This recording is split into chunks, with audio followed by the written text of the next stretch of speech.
Bam. All right, there we go. Yeah, I was gonna say do all this and then don't even record. That'd be bad. A waste. That'd be real bad. But definitely appreciate you joining, Mr. Mike Tuma. And so, first of all, how you doing, man? I'm doing good. Everything's going great. Thank you for asking. Absolutely, man. So, you had a graduation happen. Yeah, man. That's what's up, sir. Congratulations for real. That's good stuff. No, not me. I'm talking about you. Oh, I thought you were talking about you. I was going to, well, you had one too. I'm thinking about right, the missus right. My wife saw that. Yeah, my wife graduated PhD. Yeah, I guess Morgan did have from 8th grade. Yeah, I mean it's. I try to pay attention, even though it's so crazy, man. Postgraduate life, adult life. Right. You really seriously want to, at least for me, I can't speak for everybody else, but I want to be involved in people that I care about lives. But I don't make enough money or have enough time to really hang out with all of y'all. I really don't, and if you had millions of dollars, then you really wouldn't have that much time because you'd be mad and all that. And then if you had a whole lot of time, you probably wouldn't have a whole lot of money. So well, it always says a man who has time does not have money. Right. The man that has money does not have time. And this is actually, I mean, you literally are organically going into something I really want to say really quickly here as dads is what we deal with. But before I do that really quickly, I want everybody to know who you are, where you're from. And before I do that, let me just say that this gentleman, and it was said by my publisher that you dropped some of the most gems in the book, Memoirs from a Father to His Son. So that's going to be released on Father's Day. Of course, those of you who do know, it's a combination of content and then there's videos as well where you click on the QR code and you'll get a chance to see this man right here that I'm about to introduce you to. But yeah, dropping them nuggets, but go on and let them know who you are, where folks can follow you from, your background, because he's got like a legit background in this area and stuff, people. I'm gonna let him. Well, my name is Mike Tuma. I don't think I have anything special, like but the main thing is, obviously you can tell where I'm from. I'm from Detroit, Michigan. I graduated from Morehouse College, and I am a marriage and family therapist, and that's about it. Just nothing. Hold on. You can't let that slide. Let's not let that slide by. You're what? Marriage and family therapist. Marriage and family therapist. So that means that you do what, sir? Just so I can make sure I understand. Well, basically, I do what is called, layman's terms, like talk therapy with families, children, couples, all kinds of different, environments I've been in, and work with different types of family units, blended families, straight families, straight couples, gay couples, families, all different types of backgrounds, white, black, Latino, everything. Okay.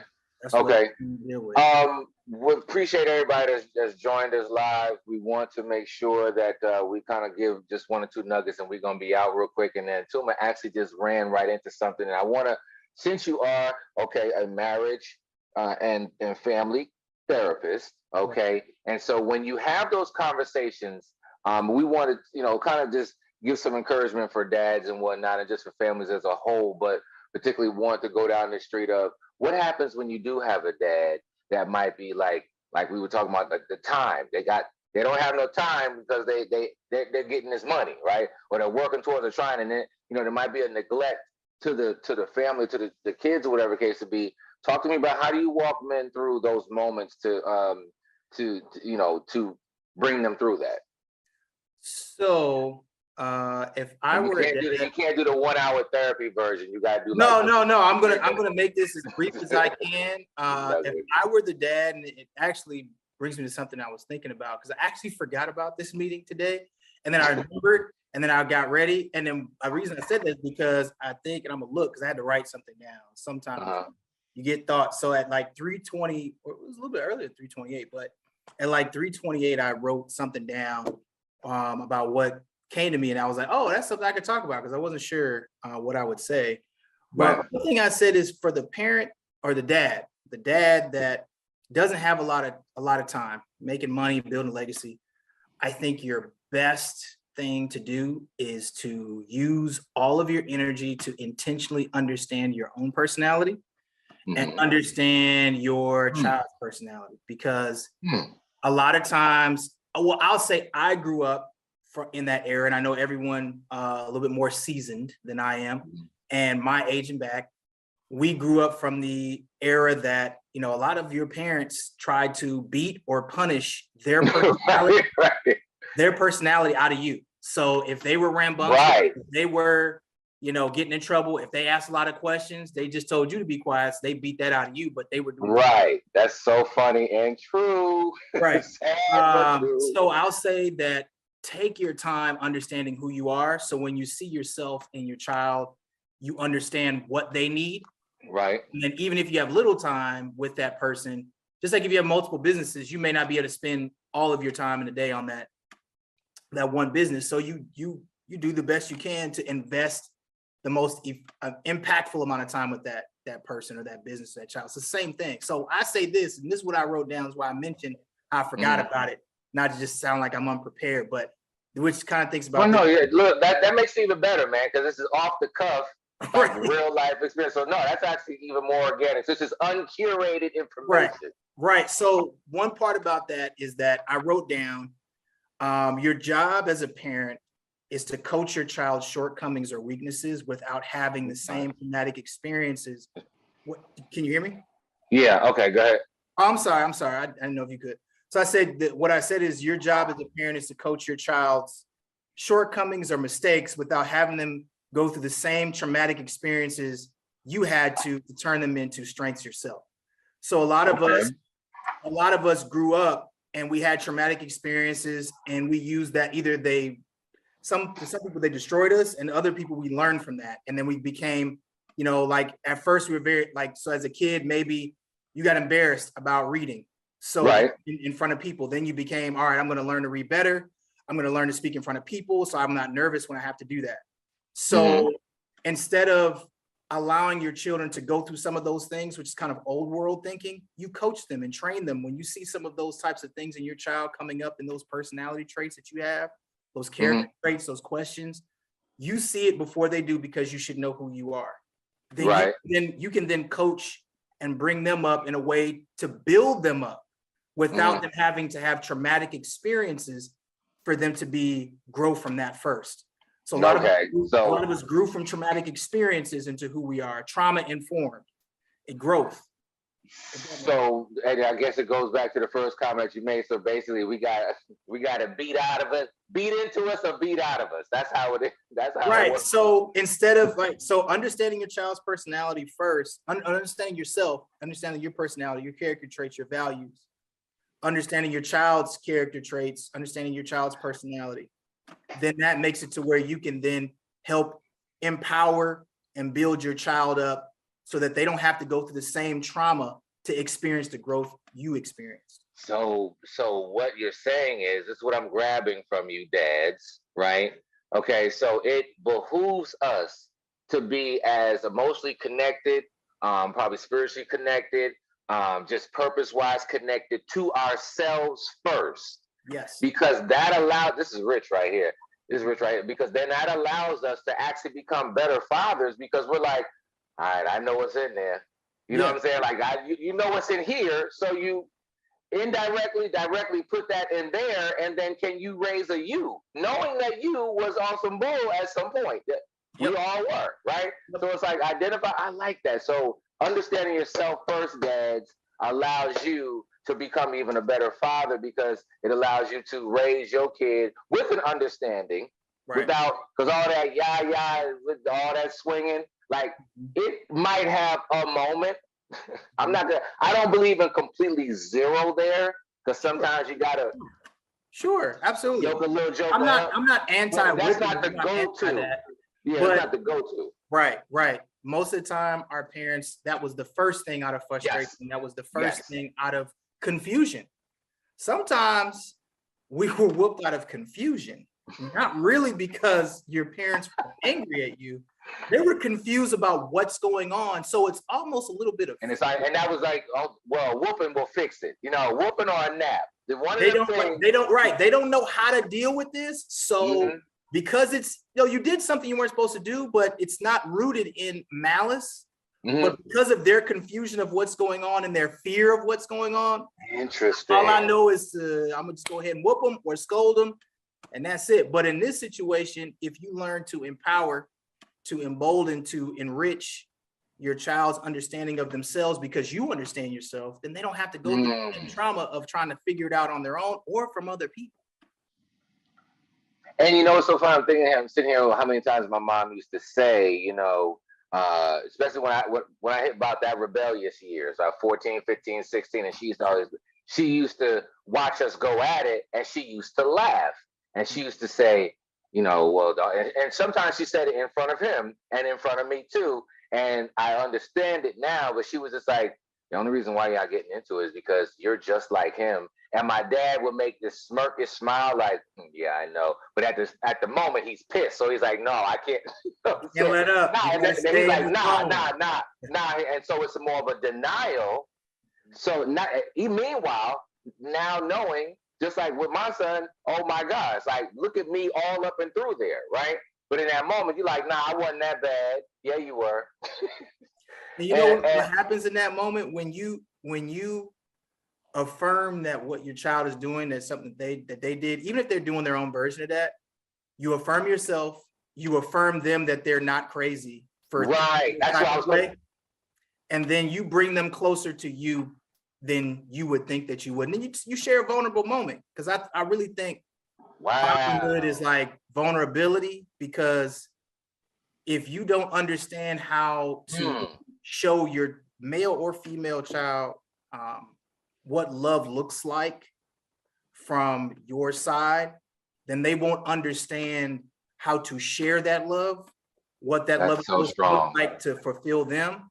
And then also, if they're capable of using their love that they have and they've learned to fulfill someone else. Because sometimes someone needs love and that's not what you're capable of doing. And actually knowing that is a lot more empowering because you're not wasting your energy and you're not wasting their energy because they're looking to you. So, I think that's powerful about the affirming, because because it was more, if I look back, I mean, I'm not about to go into session with you, but it's kind of like, if I sit here, I used to hear like, no, I was nothing like that. But I did that too. When he hit his rebellious stage, I was like, I used to say like this, yeah, I was bad, but I wasn't that bad. You're always gonna demonize the other person. Like, yeah, I wasn't, but it wasn't that bad. But in actuality, instead of just saying, yeah, you're just like the millennium version of me. I mean, of course, everything's not exactly the same, but yeah, I see it, saw it. Yeah. Right. I think that's important. That's important. I'll say in your defense, one probable reason why you think it's not as bad is because the circumstances are different. Right. So like, you don't understand what it's like to be a child in 2000, whatever. That's what I mean. Neither do I. Yeah. I know what it's like to be a child in the 90s. No internet, going outside with your friends, things that other people experience. And they're things that might be different from your childhood and my childhood and experiences. Right. But it may seem worse because there's a difference. Whereas with, you're like, man, what's going on? Whereas them, they're not understanding why you don't see what's going on, because honestly, they expect us to know everything anyway. Even if they say that, they don't know everything, they're still expecting. I was gonna say, then when they become teenagers, you go from them expecting to know everything to nothing. When they're I'm not there yet. Yeah, that's why I'm giving you a heads up. Just one OG to a rising OG. Hey, I'm listening. Like I say these things. I don't say these because like that's why I don't really talk about being a therapist when we do these things, because in all honesty, you could be any profession and you don't know how to connect with your kids at all. So right. Like, so I don't say that to be like, oh well, I'm qualified. Look, man, I'm going through this journey just like every other parent. But I love that though. I love that transparency is very important, because nobody knows everything. And I always say to people, if you ever talk to a therapist or a coach, counselor, psychologist, whatever, right, and they don't have coaches or counselors or go-tos that they have, do not deal with that person. Oh, I definitely get because that means that they think they know everything, and we don't. You know, growth is a continuous process. So parenting in the 50s is not parenting in the 80s, is not parenting in the today. It's not the same thing. And I think that you know, the relief that I would probably put up there, because I thought we were going in one route, but I just love how that turn went there, because I think that the accountability for dads in this situation is to know yourself. And that allows you to parent better. That's the first thing that I got. And then secondly, affirm, and don't suppress, downput that little joker is you. Yep. You the parent. That joker is you. In the male or female version, it doesn't have to be son to son. It could be son to, excuse me, it doesn't have to be dad to son. It could be dad to daughter. The daughter could take on the exact same attributes, just in a feminine manner. You know what I'm saying? So, I mean, you know, as we wrap I'm experiencing that right now. Like, I know exactly what that's like. Oh, because young Tuma, you know what I'm saying? Young Tuma's come along. You see, yeah, my daughter is she doesn't. I haven't expressed this to her because I don't want to create bias, but she actually is the exact same personality as I am when I was her age. Wow. So I affirm that with her. Oh yeah. So what I do is I tell her I ask her what she needs instead of telling her what she needs. Okay. Then I tell her what I know, and we work together to figure that out. So I say, okay, what do you think? And I don't always say it that way, but I just say, figure out what do you think you need in so many words. She's like, well, this is what I want. This is what I need. And I'll say, well, okay, well, then I'll think about what I went through, and I'll say, well, what about these things? She'll say, oh yeah. So then we just put it together and figure out, you know, like one thing I know for sure that at this age, she's only 7, is that one of the things I've realized is that I am the parent. I have become the parent that I needed when I was her age for myself now. For her now. So good. And I want to rest right there. And that is, I think, one of the biggest pieces for dads, even those that may have had a father figure in their life or did not. You know, you have an opportunity of being the dad that you wanted at that. And I like that. That gave me a little transition. That just did something to me. That did something to me right there, because I'm like, because there were times where I have thought that, but I never really said it out loud. So I appreciate you saying I have thought it, but saying it like I got a 26-year-old, and I got a 21-year-old son, and I have a 28-year-old, daughter. And so I have remembered thinking, the last couple of times I had a conversation with them, I'm like, let me be transparent, because I didn't get that transparency from my parents. So love them, great people, but let me be a little transparent. Hey, this is what I did wrong. Okay, so or remember when and they like particularly for my 26 and my 28-year-old, I say to them now, I'm like, I was married with 3 of y'all at your age right now, and they're looking like this. Yeah. None of them are married with, my son has a son, but that's just one, and he just got here like 5 months ago. So I said, imagine having 3 people and a wife at your age. And they're like, all the responsibility on your shoulders. I was like, dude, I said, do you know what you're doing right now? He was like, no. I was like, that's the way I was. I just had little people with me. Right. So it's actually good. And I think in closing, I want to say that one of the things I gleaned the most from this conversation is having that level of transparency with your children increases the relationship, even though we have to be vulnerable. So it's kind of weird in the moment, but that level of vulnerability, from what I'm hearing from you, expands the conversation and just the relationship as a whole between you and between a dad and their child. I'm going to say this. I know you were going to end with what I said initially, like, because of that, I started out with my daughter, which will eventually, when I have other kids, the same thing.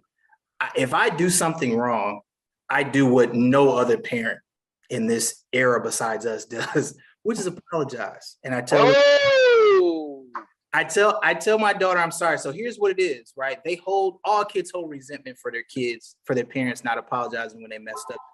even when I was upset, I apologize, which goes to what you're talking about, that accountability.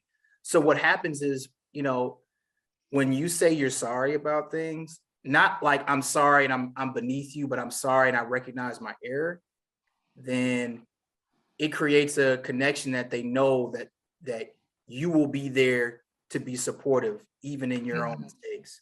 And what happens is, I think the first time I remember apologizing, she said, okay, but when I apologize afterwards, she says, it's okay, Daddy.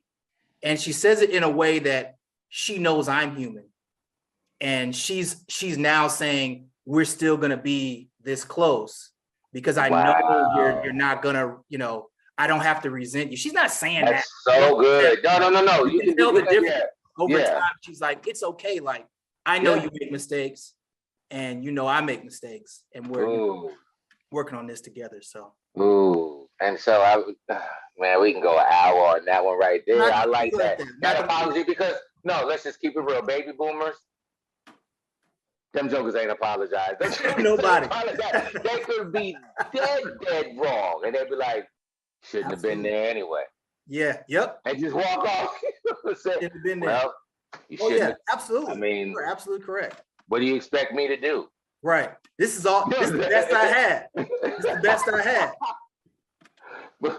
That excuse is or you look. Let's just go do something else. I'm tired of talking about this. Yes. I'm tired of talking about this. Yes. But I'm tired of talking about this is God. Way of not talking about blame. And if you say it without being mean, then it's your fault. But I'm too tired to deal with that it's on me. I'm tired of talking about this.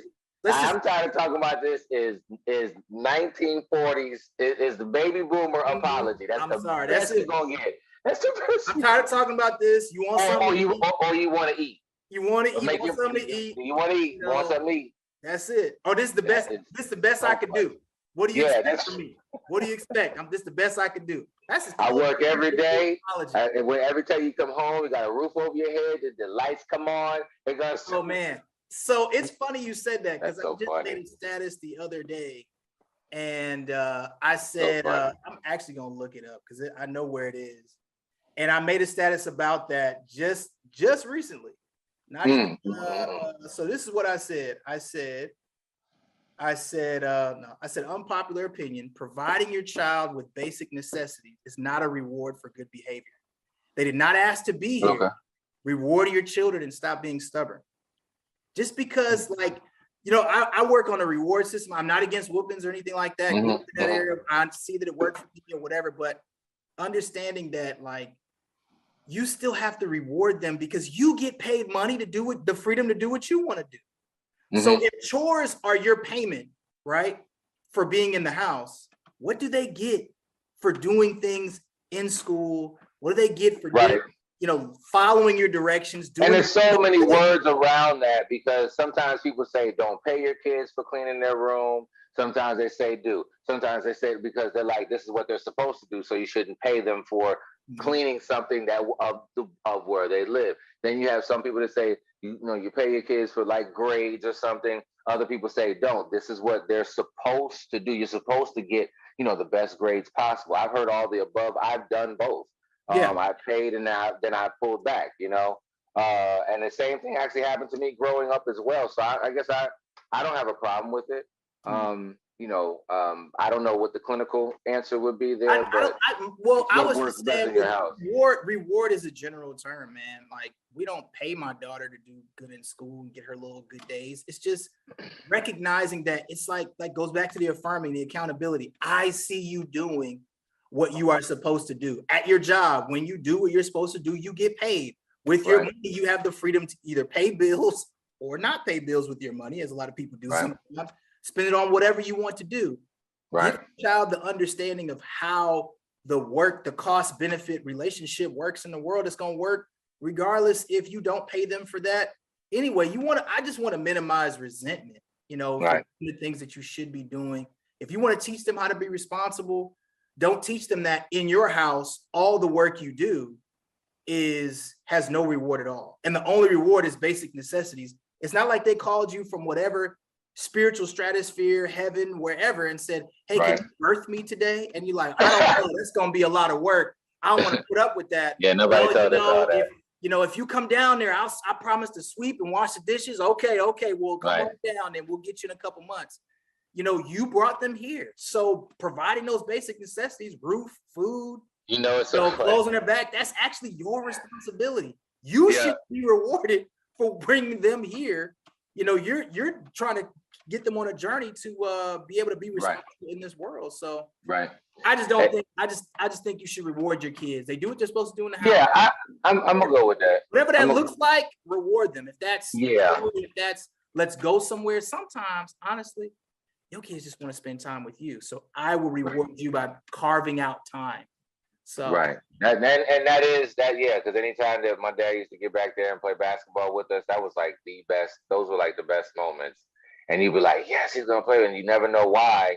But now looking back, I guess I can understand it. I want to close out real quick then something funny that as you were talking, it just reminded me that Avion used to always say to me, he used to be like, yo, like, I don't know why sometimes y'all complain about why we eat food up in here and stuff like that, because like y'all the one that made us, so this is what you're supposed to do. And he would say it so matter-of-factly, it used to be hilarious. He's like, I don't know why you complaining. Like, you're the one that he used to look at me like that. You're the one that made me. Why are you mad that I'm drinking this juice? And I used to be like, that's kind of serious. Like, but wait, nah. Restrain your hunger. Yeah, and now he's like, no, you're not supposed to be thirsty though. You know what I'm saying? Right. And he's you had about a couple ounces, you should be good. It's very little comeback you can have. It's just, it would normally end in laughter, like, yo, like, you smart ass. You know what I'm saying? Like, that was pretty good, but don't keep going. You know what I'm saying? Don't get me wrong, don't be making the same mistakes as everybody else, but just understanding your child makes it even better, man. So. Yeah, it is. How can first of all, thank you so much for just coming over here and dropping these nuggets really quickly. How can people follow you, man? I'm on World War 5, so World War PHIVE is Instagram, and that's basically where I'm at. I don't have any business pages, so I don't want to practice or anything to where you can get services or anything. So all right, listen, and that background, man, I've changed that from the basketball court to the hockey court to hockey. Man, listen. Hockey arena. It's a Little Caesars Arena downtown. Yeah, look, I called it a court. It's just been blowing my mind. All right, man. Thank you so much.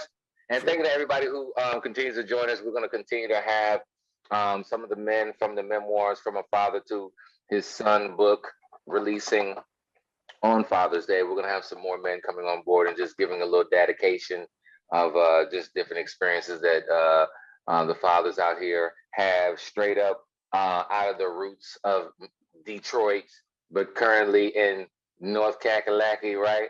Is Mr. Michael Tuma. Thank you so much for joining, man. Appreciate you. All good. All right. Well, you guys take care, and I'll talk to you soon. Same to you. All right, bye. All right, bye-bye.